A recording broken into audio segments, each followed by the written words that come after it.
araw naman. Maupo ko kayo, Miss... Azucena ho. Mrs. Azucena. Mrs. Azucena, ano kung may paglilingkod ko sa inyo?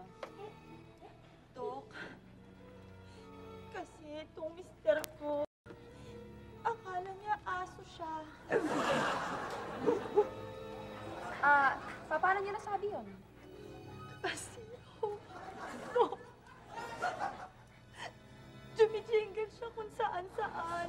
Tapos, mahilig siya sa mga poste, jumijingle siya. Tapos tinataas niya yung isang paa niyang ganun paikot-ikot sa kotse. Pag may tumatawid at dumadaan sa kalsada. Yan, ganyan ang ginagawa niya. Mrs. Baka naman ho hindi ibig sabihin akala nung mister niyo aso na siya. Hindi naman ko siguro ganun. Dok, hindi ho. Ang katunayan niyan, nangahabol na siya ng pusa. Tricycle.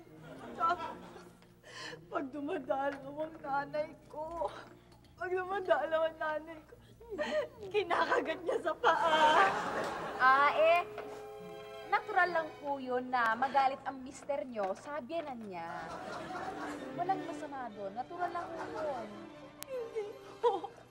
Alam niyo, atin lang to, Dok. Ang totoo niyan, hindi niya na ako hinahalikan. Ho? Hindi ka na niya hinahalikan? Ang ganda niyong yan? Hindi na ho. Pero ano? Dinidilaan niya.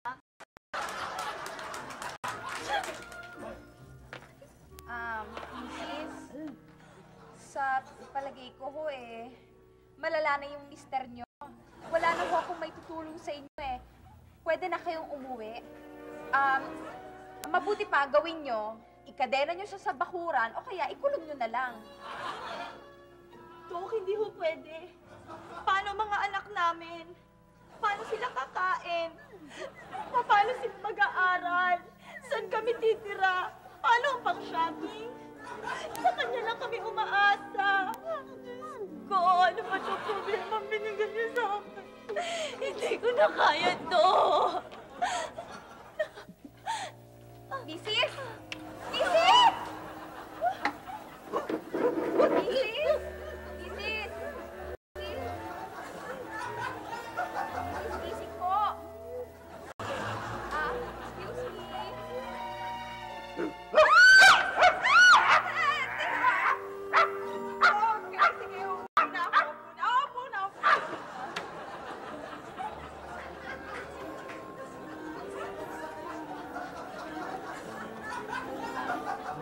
Isis, okay lang ho kayo.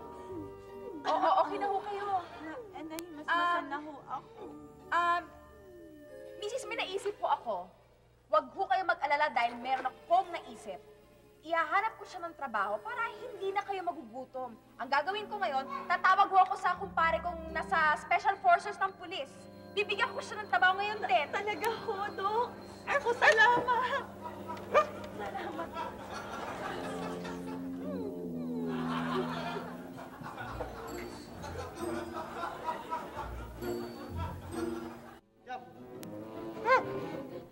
Good.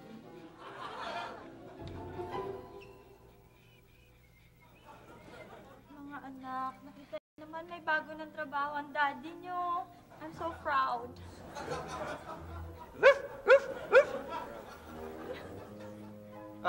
Wait. K9?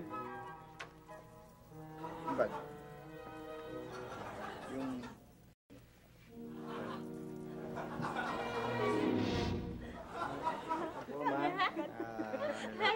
Galing daddy ko? Mama na meron kayo. Sige, sige. Okay na, okay na. Daddy, okay ka lang, Dad?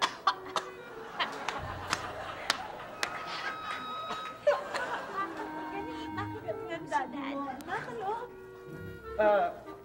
Excuse me po, ma'am. Papa-check ko lang po kayo sa... K9, amoy mo kung may bomba.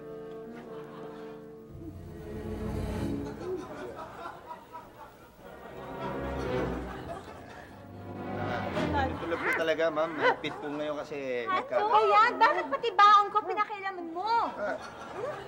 Ma'am, kailangan kong tanggalin yung bag nyo para... K9, amuyin mo na. Baka may bomba yan. Tingnan mo, bilis. Go, dog. Ayan. Ayan. Abi, aso.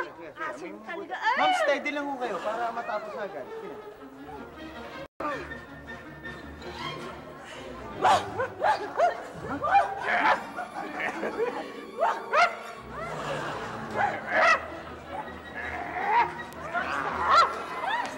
Parang kasalanan niya.